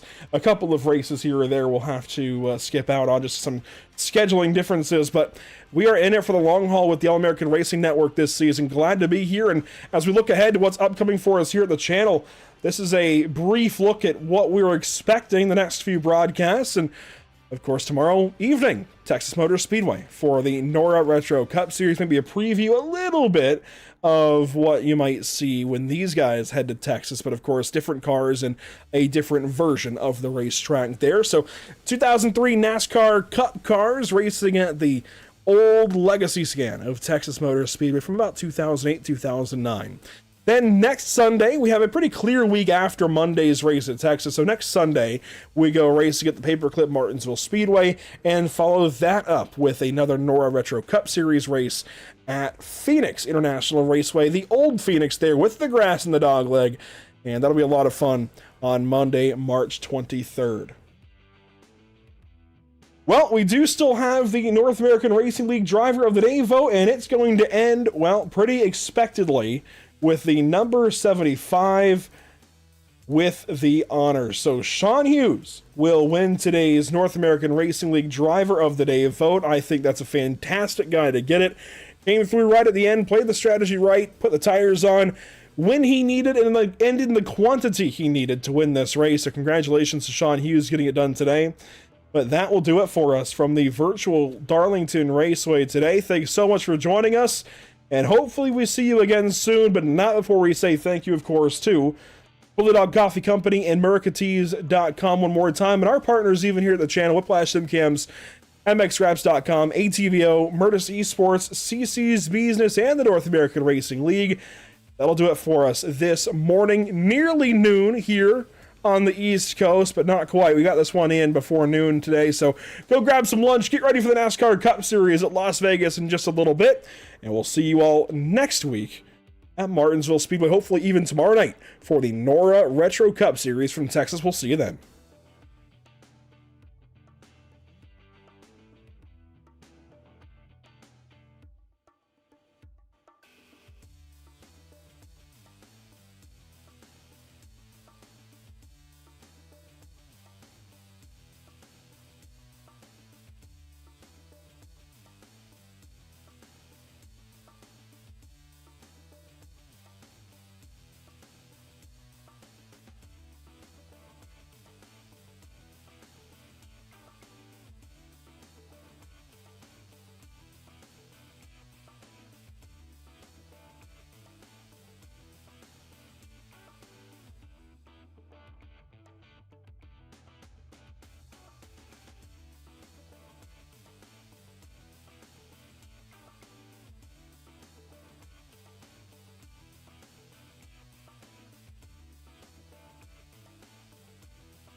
Zelazny might have a run here. He pulls up.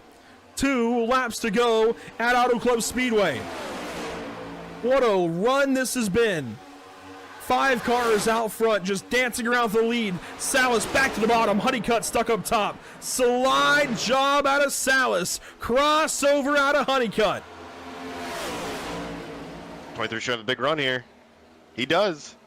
You see Salas starting to cover it up. He goes up the racetrack. Honeycutt's clear of them both. He shoves it up in front of the 23, gets himself loose. It'll be white flag this time by. Salas down low. Zelazny looking for a hole. Side by side, 3 wide, coffee in it. White flag is in the air. 1 lap to go. Brought to you by Whiplash Sim Cams. Who is going to win the Luke's Playhouse 200? Honeycutt controlling the race. Coffee in second. Tires are aging. Zelazny off the top rope. Got a little bit free. He's going to crash with lights. And yes, wall there. Who knows? Honeycutt, though, leading the race. Can Coffee get a run? He's going to send it. He hits him. Big bump and run. Coffee's going to try and get away. Can Salas get there? Coffee's going to crash. Salas is going to crash. Watch Nick Lights here to the stripe. Salas is going to do it with no front bumper. Unbelievable. Wow.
There's the white flag from Barney the Flagman. 1 lap to go at Long Beach. White flag is out, brought to you by Whiplash Sim Cams. Yeah, can really hold him off. He looked like he's started to gap Cantonio just ever so slightly. got about half of a second. It's been hovering right around there. Oh, Cantonio really pushing. He's sideways out of turn number 1. But Rayleigh just keeping that car pointed in the right direction. Nice and smooth, able to keep it going. It's going to be tough. Antonio knows that there's not very many chances, even if you can get close enough to him to make a move. So we'll see as they come through 6 and 7, head toward turn 8 onto the backstretch. Deeper in the field, nothing changing. Lap traffic ahead. It's Kevin Peak and Bradley Alvis right in front of our race leaders down East Seaside Way. And to turn number 9 for the final time. Lap traffic in the way, and Rayleigh goes for it on Peak. He sends it into turn 9. He knows he can't wait. He knows he can't give an opportunity to Kevin Cantonio. Cantonio's going to take it anyway. Ships it into the hairpin, and Rayleigh's going to get away.